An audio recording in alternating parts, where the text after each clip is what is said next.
The beat down at Bethpage quickly became the battle at Bethpage, thanks to an impassioned effort by the Americans Sunday in Farmingdale.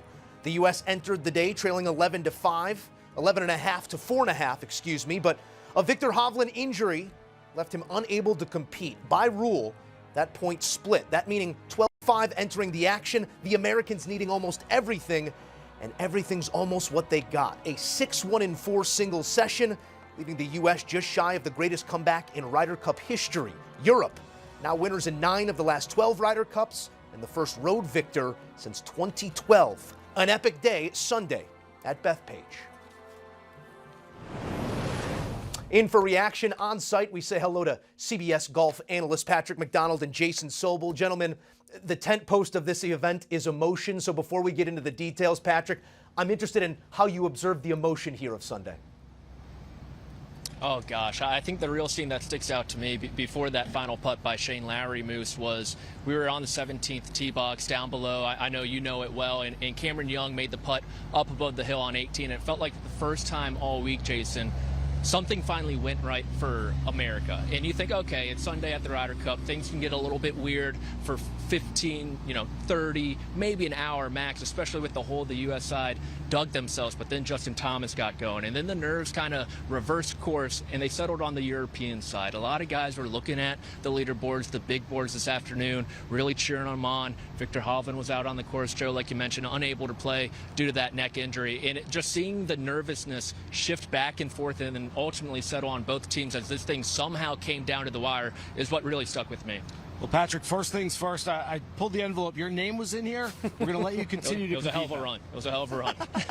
Give me my half envelopes. a point. I've never talked as much about envelopes as we did today with Viktor Hovland. That said, for the first time in 13 years, we had a Ryder Cup that had some drama on Sunday, and I think that what changed today was the fact that going into today, we're going to remember this Ryder Cup as the one where the U.S. team got boat raced, where Europe out-strategized, out-maneuvered, outplayed the U.S. team in every single aspect. Instead, I think we're going to recall this one years from now as the one that came so close to maybe the greatest comeback in Ryder Cup history. The Americans really showed some heart on this Sunday in the singles session, and to their credit, they played well. They won 6 matches, came very close, but just didn't quite get it done. And what this does now moving forward is opens up Keegan Bradley and the team and the PGA of America, the players themselves, to all that micro-analysis moving forward of what could have been done better over the first 2 days. We'll get into a bit of that, but first I want to stay on some broad strokes here, because you talk about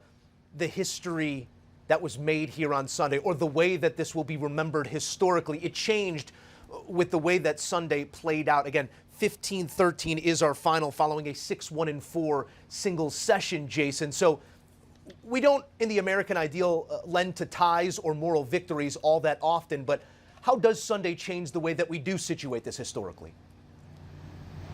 Perhaps we change this event. I've looked at changes over the years where I would love to see maybe we go back and forth with the captains matching up players, sort of like they do at the President's Cup. And I'm not so sure, Patrick, they might not have done that in the back room. We got some very good matchups today, unlike we usually see in the Ryder Cup. Scotty Scheffler, Rory McIlroy, of course, the headliner.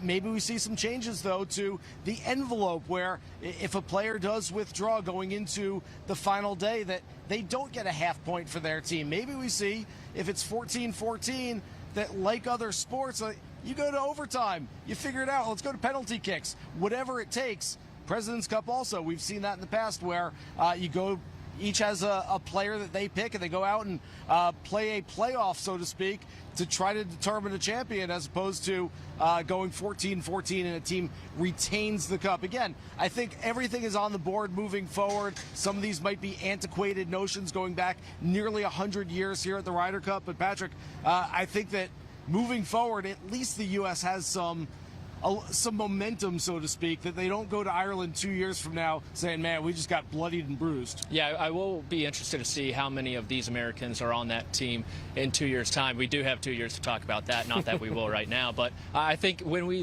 go into the future and look back on this event, I think instead of this European team just absolutely dominating this competition, I think we'll look back and see them really earning it. right? Yeah, Getting down in the dirt, having the pressure finally applied to them on Sunday because, Joe, they were coasting through this competition, coasting through Americans. Those first 4 sessions, everything came so easy to them. All the putts were falling. They were getting all the good breaks. Everything was going the European way. And then finally on Sunday, you had the lip in from Young late. You had Justin Thomas win a point. You had a lot of momentum from the American side. And the Europeans being able to withstand that and stand tall, I think adds to the value of this Ryder Cup for them.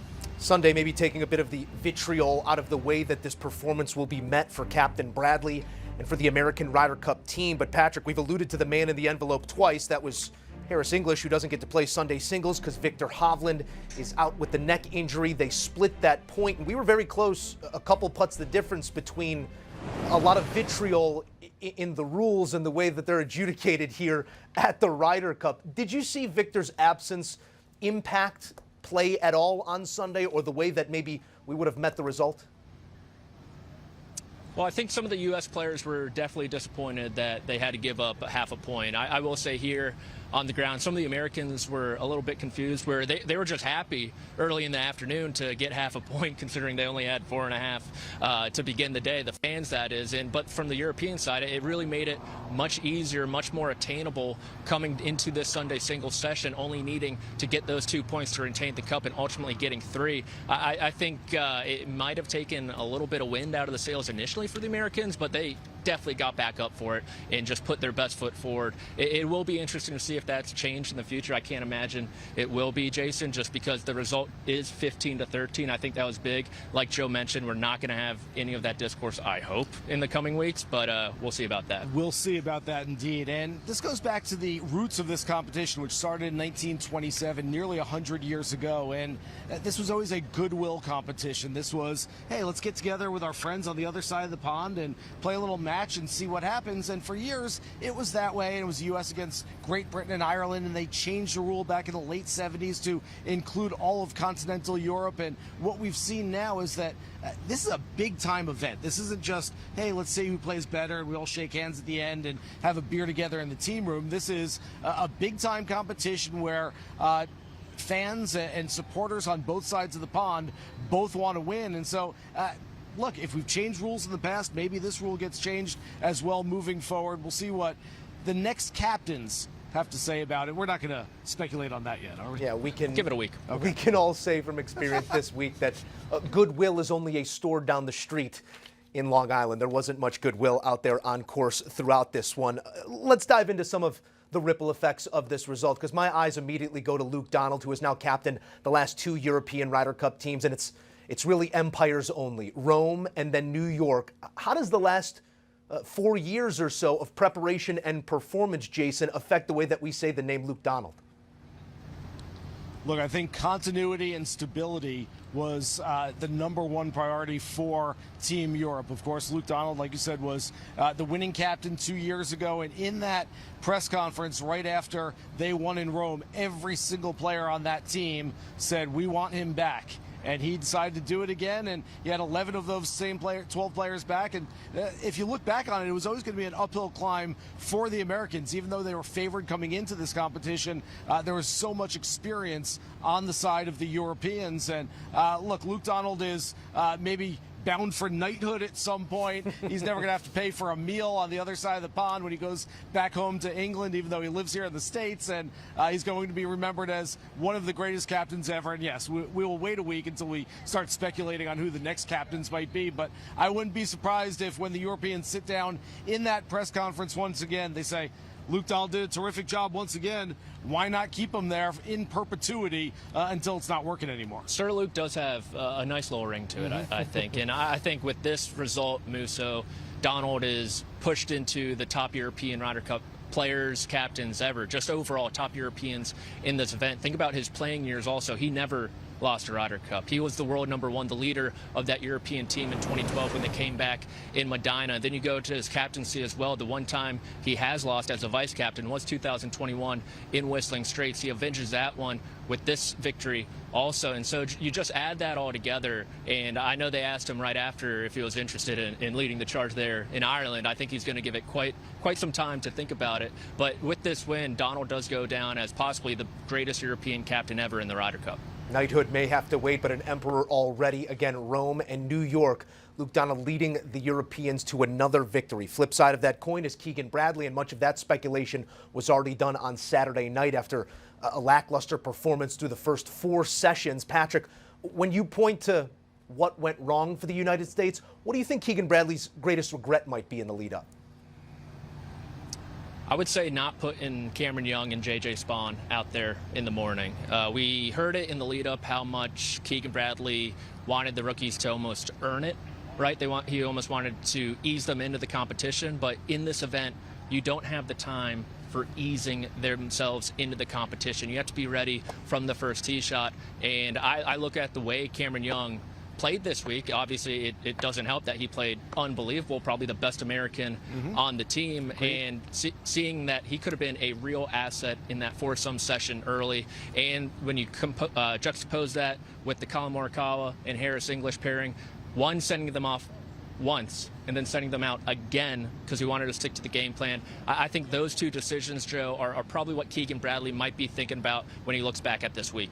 I will go more big picture and look at this from a macro level here. The fact that not just J.J. Spawn and Cameron Young not playing more matches, not just Colin Morikawa and Harris English going out for a second foursome session on Saturday morning after they got boat raced on Friday morning, but just as a bigger picture, Keegan sort of vaguely said, hey, we're looking at the stats and the data and the analytics without actually diving into all of those things. I know Luke Donald, who has Eduardo Molinari as a vice captain for the second time, who's a stats maven and is looking at all of these numbers and has figured out how to best strategize which players work with whom around the golf course, who should tee off the odd number holes, who should tee off the even number holes in those alternate shot matches. It just feels like they got a little bit outsmarted in those areas. And again, this comes down to stability. It comes down to continuity. Europe's captains and their vice captains have done it before, and Keegan Bradley was doing this for the first time. And I think that, Patrick, they just didn't look at necessarily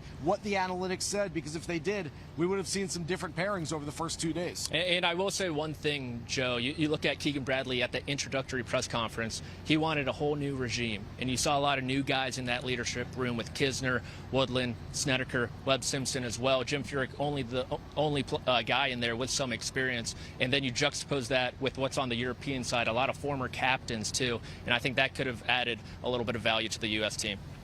2 clicks on Data Golf would have showed you 132 out of 132 for English and Morikawa. Don't have to delve too deep to find that, but that was the decision, not once, but twice. Also a decision to cut down the rough at the Bethpage Black, known for the difficulty when you miss a fairway. It'll all be picked apart, I'm sure, in detail, but we have a final thought here. The year belongs to Europe, and the year belongs to Rory McIlroy. What a year it was. Pebble Beach, Players, Masters, and what he identified as one of the carrots dangling in front of him still in his career, a road Ryder Cup. Into how many words can you put it here, Patrick McDonald, the year that was for Rory McIlroy?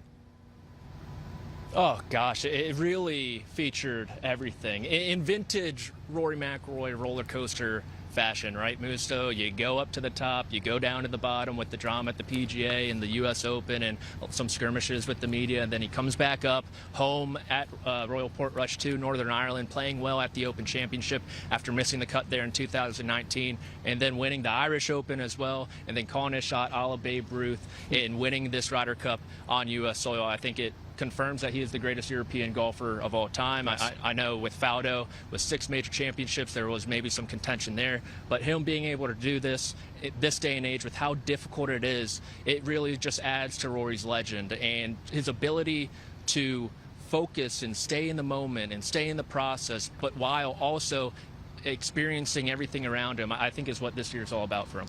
Rory got the 2 things that he most wanted. You got a green jacket and you got a Ryder Cup victory on road soil. But I will look at this on a bigger picture level, the fact that what did golf fans get this year? We got Scottie Scheffler winning 2 of the 4 majors, the #1 player in the world.